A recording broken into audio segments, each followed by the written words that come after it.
Proses pembelajaran daring kelas 4 SD swasta HKBP Batu 4 wali kelas Evi Juliana Mani. 5, 4, 3, 2, 1, 0.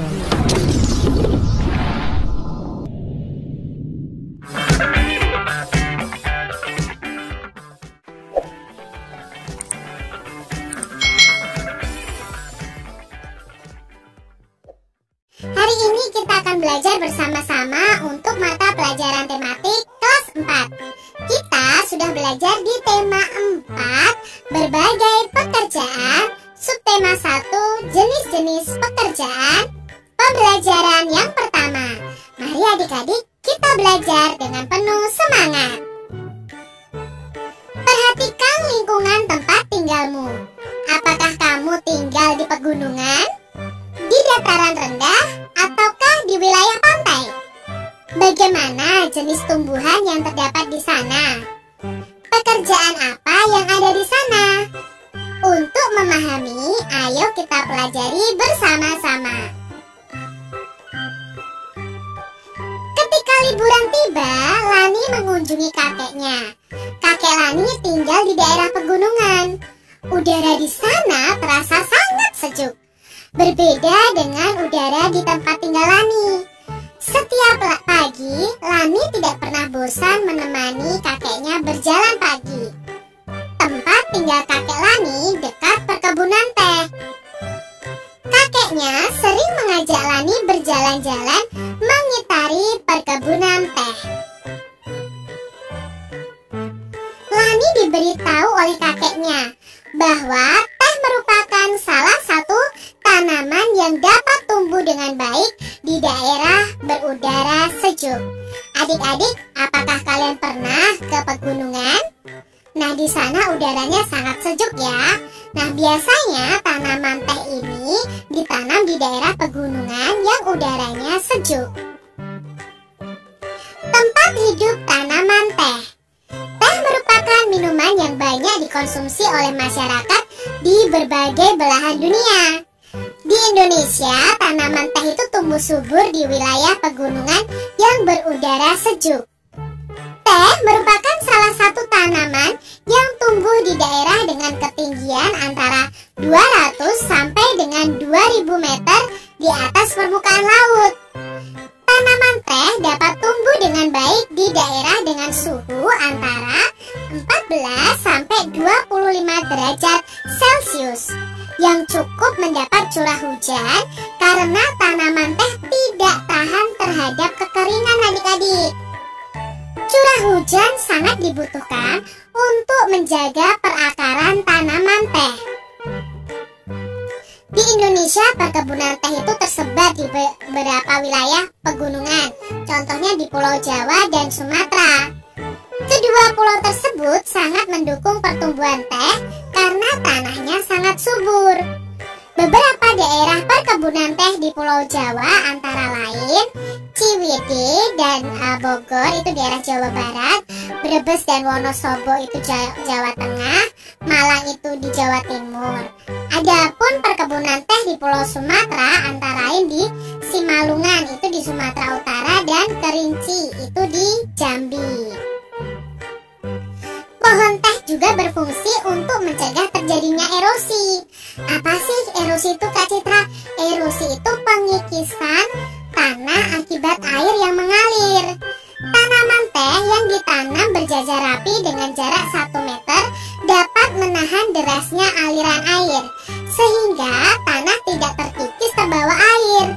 Jadi selain berfungsi sebagai bahan minuman, teh juga berfungsi untuk menjaga lingkungan. Itu tadi informasi mengenai tumbuhan teh adik-adik. Di mana tanaman teh dapat tumbuh dengan baik? Bagaimana caranya agar tanaman teh bisa bermanfaat menahan erosi adik-adik? Apa yang terjadi apabila tanaman teh itu terus-menerus dikonsumsi besar-besaran adik-adik? Apa yang sebaiknya dilakukan oleh petani teh agar tumbuhan teh itu tetap bertahan adik-adik?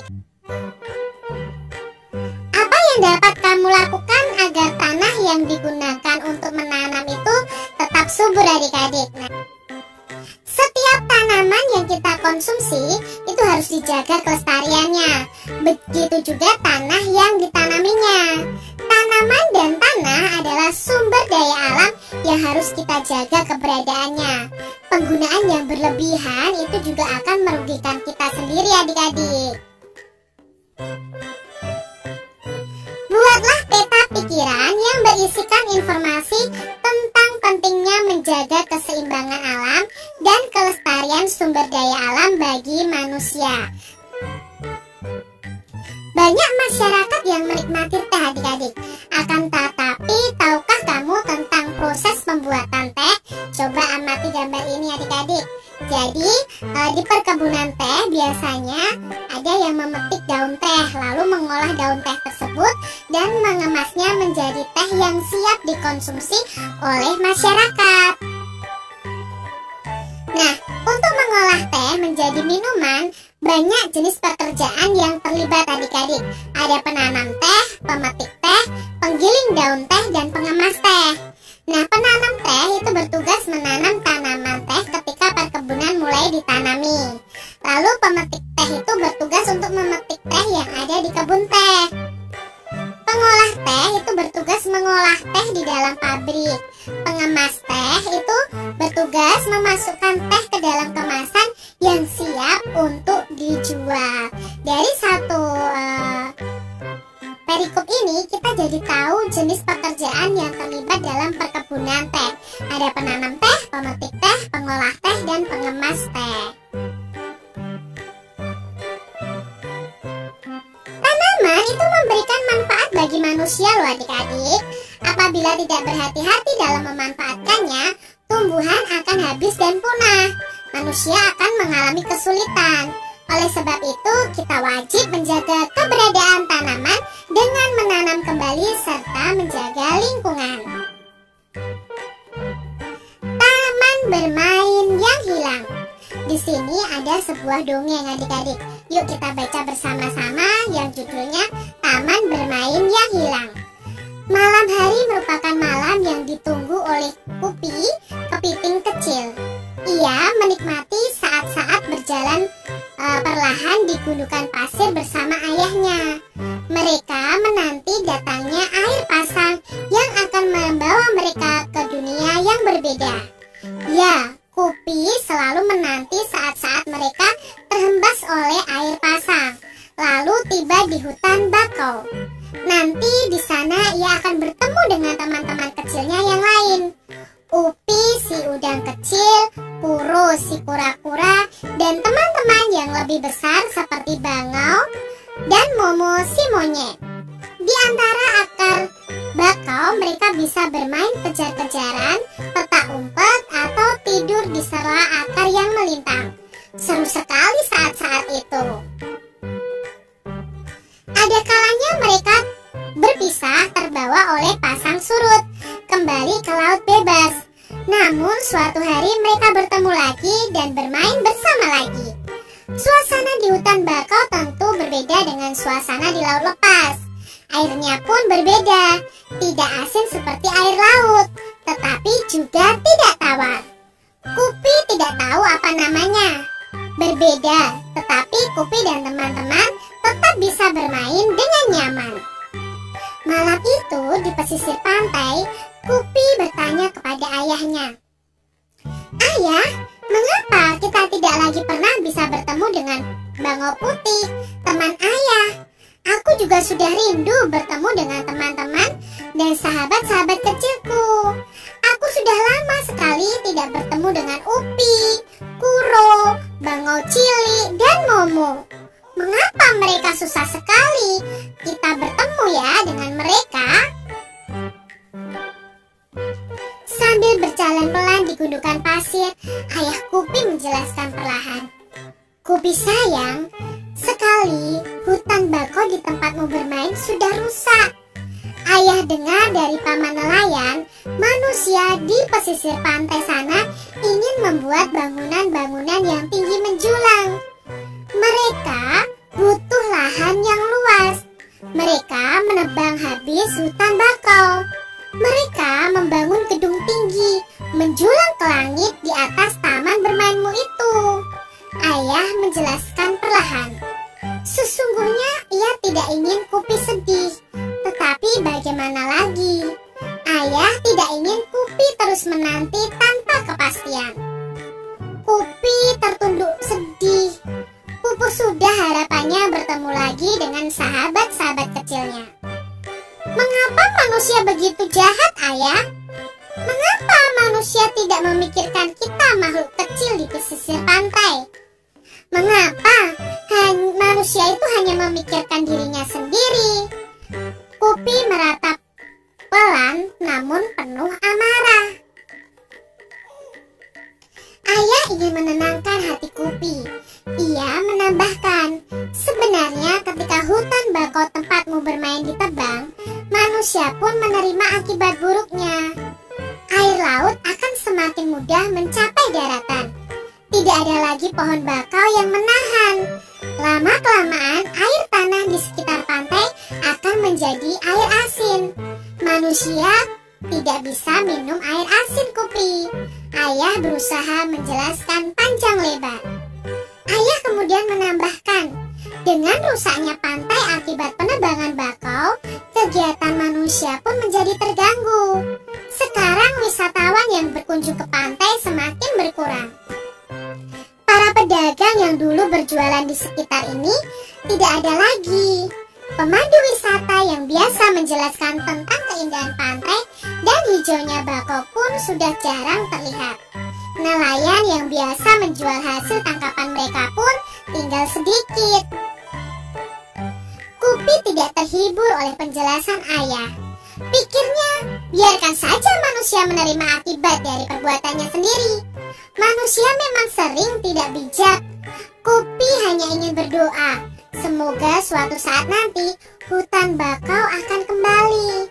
Semoga suatu saat nanti lagi ada taman tempatnya untuk bermain.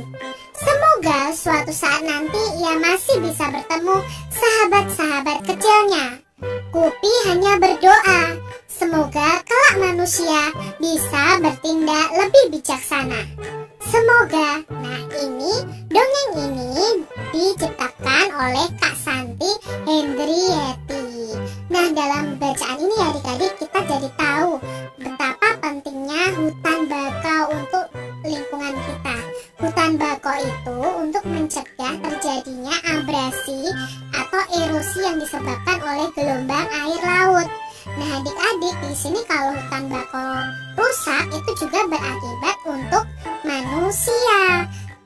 Akibatnya apa? Ya banyak gelombang air laut yang akan masuk ke daratan adik-adik dan bisa mencemari air tawar yang digunakan manusia berubah menjadi air asin sehingga tidak bisa dimanfaatkan oleh manusia. Siapa yang tinggal di dalam hutan bakau tadi adik-adik? Ya, yang tinggal adalah Kupi dan ayahnya. Apa yang biasanya dilakukan Kupi dan ayahnya? Nah, Kupi dan ayahnya malam itu di pesisir pantai berjalan pelan di gundukan pasir. Mengapa Kupi sedih dan marah adik-adik? Ya, Kupi sedih karena tidak bisa bertemu teman-teman kecilnya lagi. Kupi marah karena manusia merusak hutan bakau. Gambarlah salah satu tokoh. Tuliskan pendapatmu tentang tokoh tersebut. Nah, di sini Kak Citra memberi gambarnya adalah si Kupi. Nah, si Kupi ini seekor kepiting kecil yang merindukan saat-saat bermain dengan sahabatnya, yaitu Upi si udang kecil, Kuro si kura-kura, dan teman-teman lainnya yang lebih besar yaitu Bango cilik dan Momo si monyet. Namun sekarang mereka sudah tidak ada lagi karena hutan bakaunya sudah musnah. Betapa tumbuhan sangat besar perannya dalam kehidupan kita. Kehidupan yang nyaman tercipta dengan adanya berbagai tumbuhan, penjaga lingkungan di sekitar kita. Selain bermanfaat untuk manusia, tumbuhan itu juga bermanfaat untuk binatang adik-adik. Salah satunya adalah tanaman bakau. Nah, ini adalah tanaman bakau yang biasanya hidup di pesisir pantai. Tanaman Taman bakau ini memiliki fungsi yang pertama, melindungi pantai dari erosi dan abrasi. Dengan adanya bakau di pesisir pantai, bermanfaat untuk menjaga agar garis pantai tetap stabil dan tidak terkikis oleh terpaan ombak. Rumpun-rumpun bakau itu mampu menyerap energi gelombang yang datang, sehingga hanya riak gelombang yang sampai ke sisi pantai. Selain itu, pohon bakau ini juga berfungsi menahan rembesan air laut ke darat. Jadi air laut itu kan asin adik-adik. Kalau tidak ada pohon bakau, otomatis air laut ini akan merembes ke darat dan semua sumber air yang ada di darat akan berubah menjadi asin. Lalu fungsi pohon bakau yang berikutnya adalah sebagai perangkap zat-zat pencemar dan limbah industri. Selain dapat menjaga daratan, bakau juga memiliki peran penting dalam mengurangi polutan atau polusi di air laut. Lalu kegunaan pohon bakau berikutnya adalah menciptakan udara pesisir yang bersih dan segar. Daun bakau itu dapat menyerap gas karbon dioksida dan melepaskan oksigen ke lingkungan. Dengan demikian, udara di sekitar pantai akan tetap bersih dan segar. Lalu fungsi yang kelima, menjadi habitat alami berbagai biota darat dan biota laut. Kelestarian hewan laut dan darat seperti udang, kepiting, berbagai jenis ikan, burung, monyet, serta biawak terjaga dengan adanya hutan bakau di pesisir pantai. Lalu, manfaat hutan bakau berikutnya adalah mengurangi dampak bencana akibat gelombang laut seperti badai dan gelombang pasang. Wow, ternyata hutan bakau itu manfaatnya sangat luar biasa ya adik-adik ya. Mengapa kita harus menjaga kelestarian tanaman bakau? Ya, karena tanaman bakau itu memiliki manfaat yang banyak bagi kehidupan. Apa yang terjadi jika hutan bakau itu rusak adik-adik?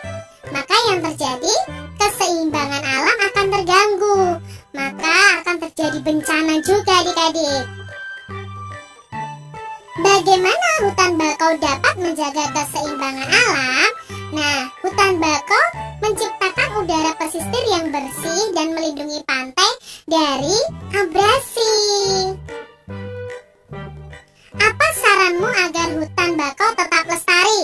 Nah, di sini Kak Ciram punya saran, hutan bakau harus dijaga kelestariannya agar keseimbangan alam dan keselamatan manusia tetap terjaga. Di sekitar kita sumber daya alam juga harus dijaga adik-adik.